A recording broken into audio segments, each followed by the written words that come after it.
Essa excursão é fruto de uma proposta de trabalho feita para a disciplina de Fundamentos e Práticas de História, sob orientação da professora doutora Abaci Gomes dos Santos Silva, e organizada pelos acadêmicos Célia Souza, Daiane Oliveira, Rogério Gomes e Vânia Regina.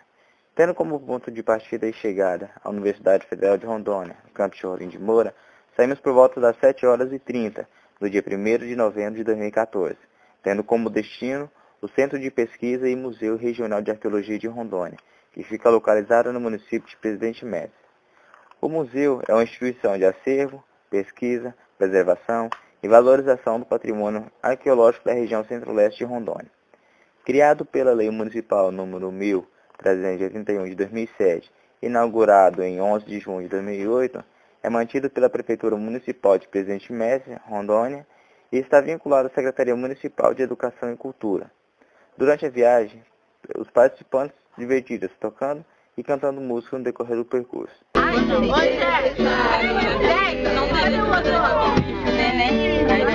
deixei cair, eu voltei. O azul? Mas vem, você vai. Ao chegar na cidade de Presidente Médici, partimos em direção ao museu. A diretora, senhora Maria Coimbra, recepcionou-nos e conduziu para dentro do estabelecimento. Ela contou sobre a história do museu, passou uma breve apresentação sobre o que encontraríamos durante o passeio e também fez algumas recomendações para que pudéssemos explorar o local. Após a prévia, a acompanhamos até o salão de exposição, onde fica o acervo arqueológico. Para fazer qualquer tipo de pacto ou aliança política, né? Então, mas eram lugares indispensáveis para conseguir certas mercadorias que eles necessitavam. Então não podia desprezá-los também.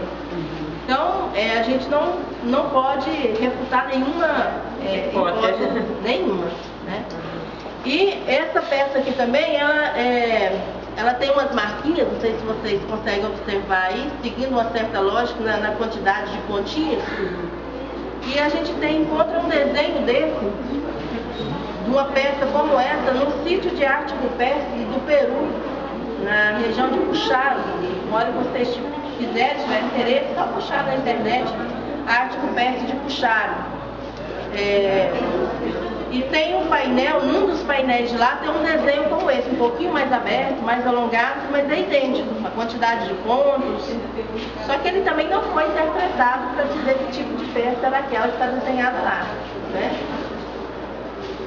Essa redondinha aqui do fundo, com esse buraquinho no centro, é uma rodela de fuso que auxiliava na produção da linha do algodão.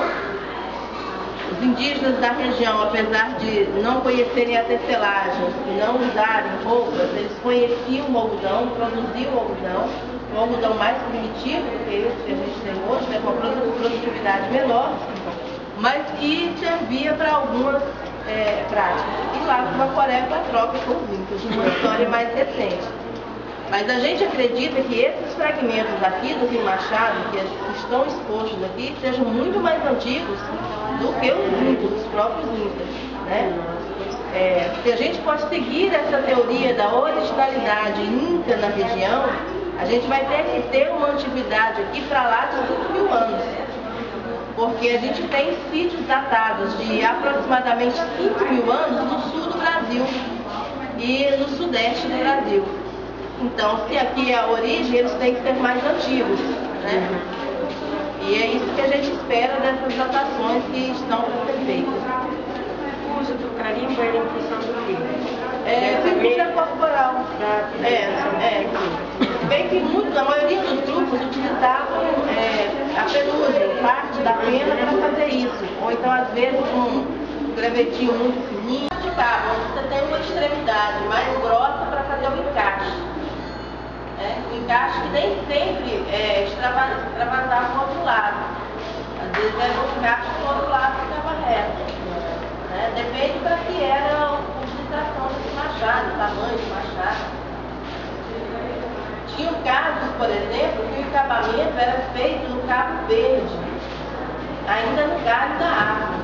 Fazia-se a perfuração, encaixava o machado, só que ele tinha que ter pressa, né? E deixava o galho crescer. Aí ele arrochava, ver se ele precisava de um calço ou alguma coisinha depois.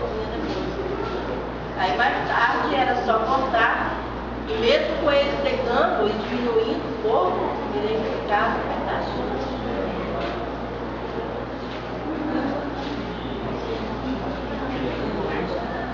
Essa aqui é a datação ou ainda não? Não, aqui perto daqui vai ter que contar com muita sorte para ter alguma datação, porque a gente não tem nenhum vestígio orgânico delas, é só gravura, só baixo relevo. Então, a gente tem um projeto de escavação de alguns sítios que a gente constatou o desplacamento, algumas perdas.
Fazendo parte do acervo do museu, existem urnas funerárias de cerâmicos, usadas para enterramento secundário, encontradas no sítio São Pedro, situado em Rio de Moura.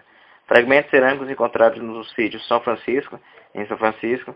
Fragmentos cerâmicos encontrados no sítio Pimenteiras, com localização em Pimenteiras. Sítio Novo Horizonte, que localiza-se em Ji-Paraná, e também no sítio Machado, de Presidente Médici. Além desses achados, contém também uma figura antropomórfica feminina. Como temática visita ao museu, vamos ouvir a colaboração do primeiro entrevistado, o acadêmico Aurélio Domingos Gomes de Araújo.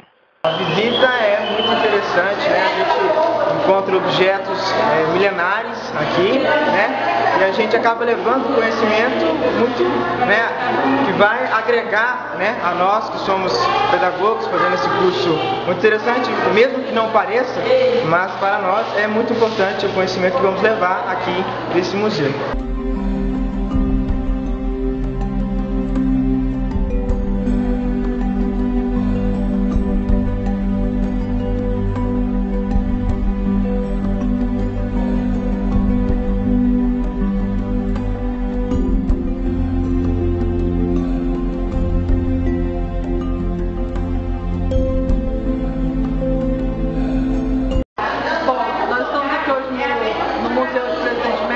Para trabalhar um pouco a questão da arte dentro da história. E como nós já fizemos trabalhos sequenciados a respeito do tema história, nós como pedagogos temos a importância de levar isso quando nós formos dar aula. Por quê? Porque é importante que as crianças conheçam outras formas de se conhecer a história.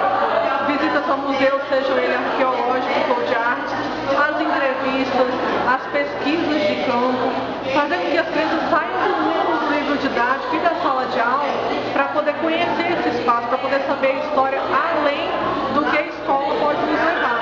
E a visita ao museu é importante por causa disso, para levar um pouco da história através de objetos, através da história oral.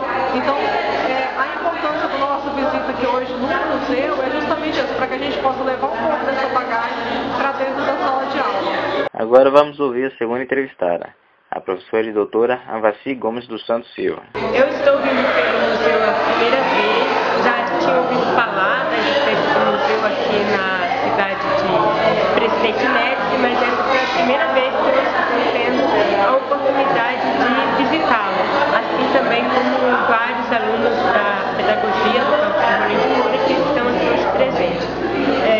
Eu vejo a importância desse museu relacionado à pré-história da nossa região, na verdade, né? Porque não é só o Presidente Médici, mas de toda a região central do estado, bem como as peças que visitamos da arte rupestre de Moinhos de Moura e também do Passo do Guaporé. Essa existência do museu, ele nos permite compreender os resquícios da história, da pré-história que ainda não foi datada aqui no estado de Rondônia. Então eu vejo como algo de maior relevância esse trabalho que está sendo feito aqui no município e também a dedicação da curadora Maria Coimbra, que tem se dedicado aí há anos para fazer esse levantamento histórico da arte rupestre e da presença, né, de outras comunidades indígenas que estiveram no território desde 2.000 a 5.000 anos atrás. Então, fazer a visita a esse museu é reencontrar aquilo que os historiadores e os arqueólogos consideram do nosso elo perdido, né? É pensar sobre todas as coisas, todas as pessoas que viveram aqui nessa região antes de nós e que nos propiciaram essa beleza de terem tido essa preocupação de registrar a memória da nossa história, seja através das figuras, seja através da arte rupestre e das cerâmicas e das urnas e tudo que nós vimos aqui nesse museu. Para mim está sendo uma experiência bastante inovadora poder visitar um museu aqui no nosso estado. Fico muito agradecida pelo grupo ter nos proposto essa atividade. Obrigada.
Após a estadia no auditório, seguimos rumo a Nova Riachuelo para visitar o sítio arqueológico Mirante, que exibe grafismo rupestre bastante diversificados.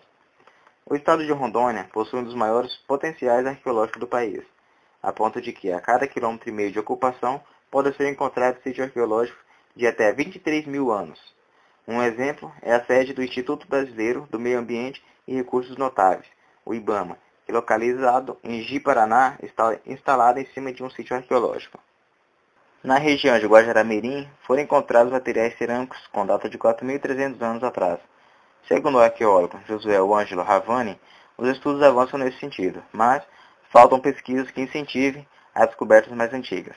Mesmo assim, em Rondônia há achados importantíssimos para o estudo da arqueologia, como os petroglifos, áreas rupestres esculpidas nas pedras, próximos à localidade de Riachuelo, que fica entre o município de Ji-Paraná e Presidente Médici. Ao chegar em Nova Riachuelo, paramos para almoçar. Após o almoço, enquanto alguns ficavam nesse do recinto onde almoçamos, outros saíram para fora e começaram a cantar e tocar novamente. Após o descanso, fomos para o sítio arqueológico Mirante. Neste local existem dezenas de rochas que retratam rituais e outras simbologias, além da virilidade masculina e feminina dos povos nativos. Os petroglifos foram encontrados em 1984. Josué Ravani acredita que, além desses registros, existam outros na região central do estado.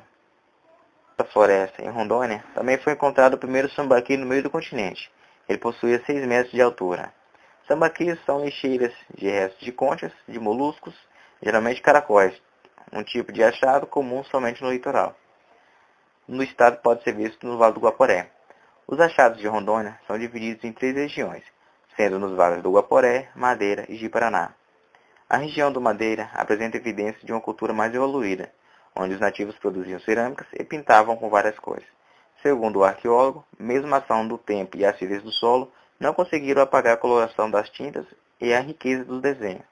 As tintas eram feitas à base de produtos minerais, vegetais e animais. Já no Vale do Guaporé, a comunidade era forte culturalmente, possuía grupos maiores de nativos, mas não produzia cerâmica. Os habitantes do Vale de Ji-Paraná possuíam terras férteis e praticavam a agricultura de subsistência. Em Rondônia, até ano de 2008, existia 16 áreas indígenas, onde vivem várias etnias. Mesmo assim, os arqueólogos acreditam que muitas foram extintas. Os nativos sofreram os massacres desde o Brasil colônia até meados da década de 70. Diz Ravani. Os vestígios culturais pré-históricos encontrados podem ser cerâmicos, líticos, no caso das pedras, e ósseos. Em Rondônia só se encontra restos ósseos se tiverem carbonizado, pois a decomposição acontece muito rápido em virtude da acidez do solo. Basta que seja encontrada apenas uma evidência material para que a área seja considerada um sítio. Vestígios culturais não impedem o progresso, desde que ocorra o respeito e o salvamento arqueológico, diz Ravani. Os achados e as áreas são amparados por leis federais, estaduais e municipais. Existem alguns tipos de sítios arqueológicos. Os sítios de superfície, onde são encontradas evidências na superfície, podem ser encontrados resquícios de habitação, cerâmica e agricultura. Os sítios pré-cerâmicos ficam geralmente abaixo da superfície, os locais onde eram acampamentos de caça, pesca, coleta e cerimoniais, onde se praticavam ações relacionadas a ritos.